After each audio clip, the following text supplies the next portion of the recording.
یاد رکھیں کسی چیز کے ثبوت کے لیے تین طریقے ہوتے ہیں. ایک یہ ہوتا ہے کہ حکم ہو تو حکم سے چیز ثابت ہوتی ہے، اور دوسرا کام اور کردار اور فعل سے حکم ثابت ہوتا ہے، اور تیسرا سامنے کوئی کام کر رہا ہے اور اسے دیکھ کر خاموش ہو جانا، اسے پسند کر لینا. یہ تیسرا طریقہ ہے جس سے حکم ثابت ہوتا ہے اور چیز ثابت ہوتی ہے. تاجدار صداقت کی امامت بعد الانبیاء، رسول اللہ کے بعد اتنی پکی ہے کہ کوئی ہماریا تو ہل سکتا ہے لیکن یہ دلیل نہیں ہلا سکتا. دلیل رسول اللہ صلی اللہ علیہ وسلم نے تینوں طریقوں سے آپ کی امامت کو پکا کیا، آپ کی امامت کو پختہ کیا، مقرر کیا.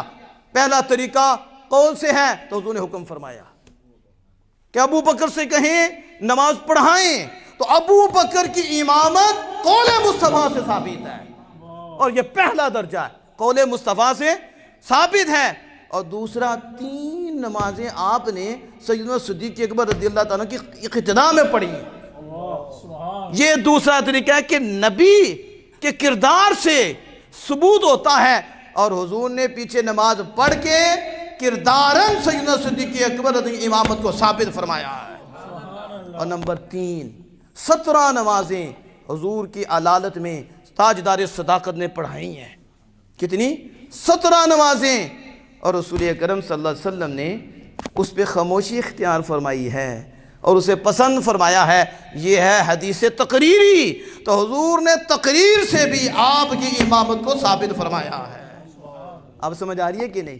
یعنی کہ لوگوں کو مسئلہ ہوتا ہے، اور اس سے یہ بھی پتہ چلا تاجدار صداقت ان میں سب سے زیادہ فقہ میں بھی آگے تھے اور سب سے زیادہ علم میں بھی آگے تھے، اس لیے کہ امام افضل وہی ہوتا ہے جو علم اور قرات میں سب سے آگے ہو. علم اور قرات میں تو حضور کی نگاہ میں اس وقت آپ سے بھی بڑا کوئی عالم ہوتا، آپ سے بڑا بھی کوئی فقیہ ہوتا، اور آپ سے بھی بڑا کوئی قرات کرنے والا ہوتا، تو حق وہ رکھتا ہے زیادہ کہ اسے مصلی پہ کھڑا کیا جائے. آمینہ کے لال نے حکم دیا، اور یہ حضور کا حکم اللہ کا حکم تھا، وہ حکم دیا ابو بکر کی نماز پڑھائیں، کیونکہ جمیع صحابہ میں ابو بکر سے بڑا عالم بھی کوئی نہیں، ابو بکر سے بڑا فقیہ و قاری بھی کوئی نہیں ہے. اور اس پہ یہ نہیں ہے، یہ حدیث بھی ہے، اس کے ساتھ ترمذی شریف کی بھی حدیث پاک ہے کہ اللہ کے محبوب کریم صلی اللہ علیہ وسلم فرماتے ہیں کسی کے لیے مناسب ہی نہیں، کسی کے لیے، کسی قوم کے لیے مناسب نہیں کہ ان میں ابو بکر ہو اور کوئی اور امامت کے لیے کھڑا ہو جائے. جس میں میرا ابو بکر ہوگا، ابو بکر کے سوا کوئی مصلی پہ نہیں ہوگا. یہ کیا ہے؟ ترمذی شریف کی حدیث ہے. کس کی؟ اور بلکہ اگلی حدیث پاک کیا ہے؟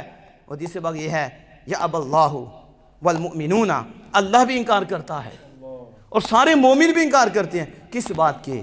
کہ ابو بکر کے سوا کسی اور کو امام بنایا جائے. اللہ بھی اس بات پہ راضی ہے کہ ابو بکر کو امام بنایا جائے، سارے مومن بھی اس بات پہ راضی ہیں. کیا؟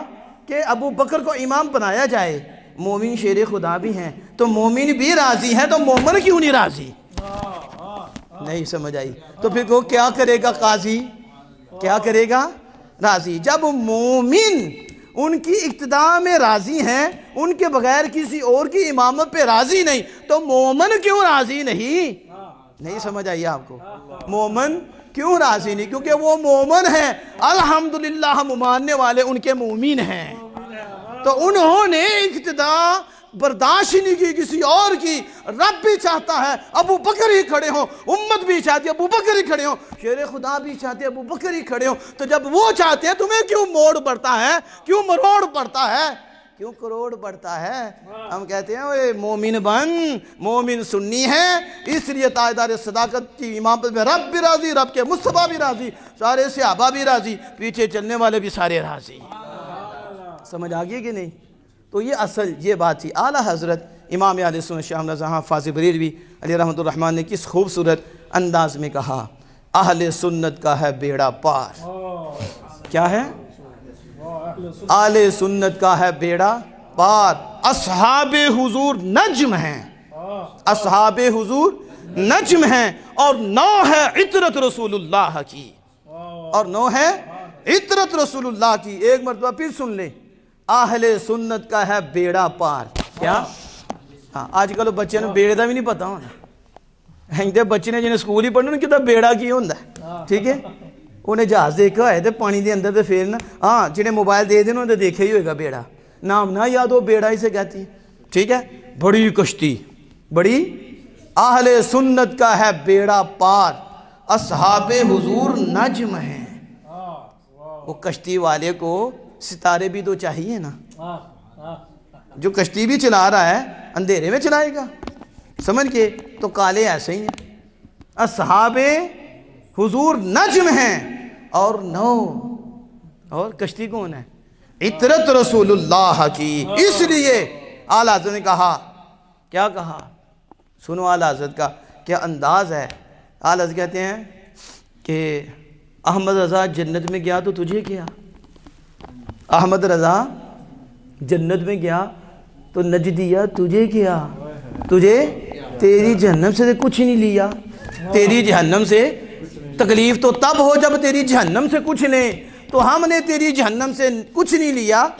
وہ احمد رضا جنت میں گیا، احمد رضا کیوں؟ تجھ سے اور جنت سے کیا مطلب؟ تجھ سے اور جنت سے کیا مطلب؟ وہ ابھی دور ہو، ہم رسول اللہ کے، جنت رسول اللہ کی۔ اللہ جل وعلا سے دعا ہے کہ عمل کی توفیق عطا فرمائے۔ بسم اللہ الرحمن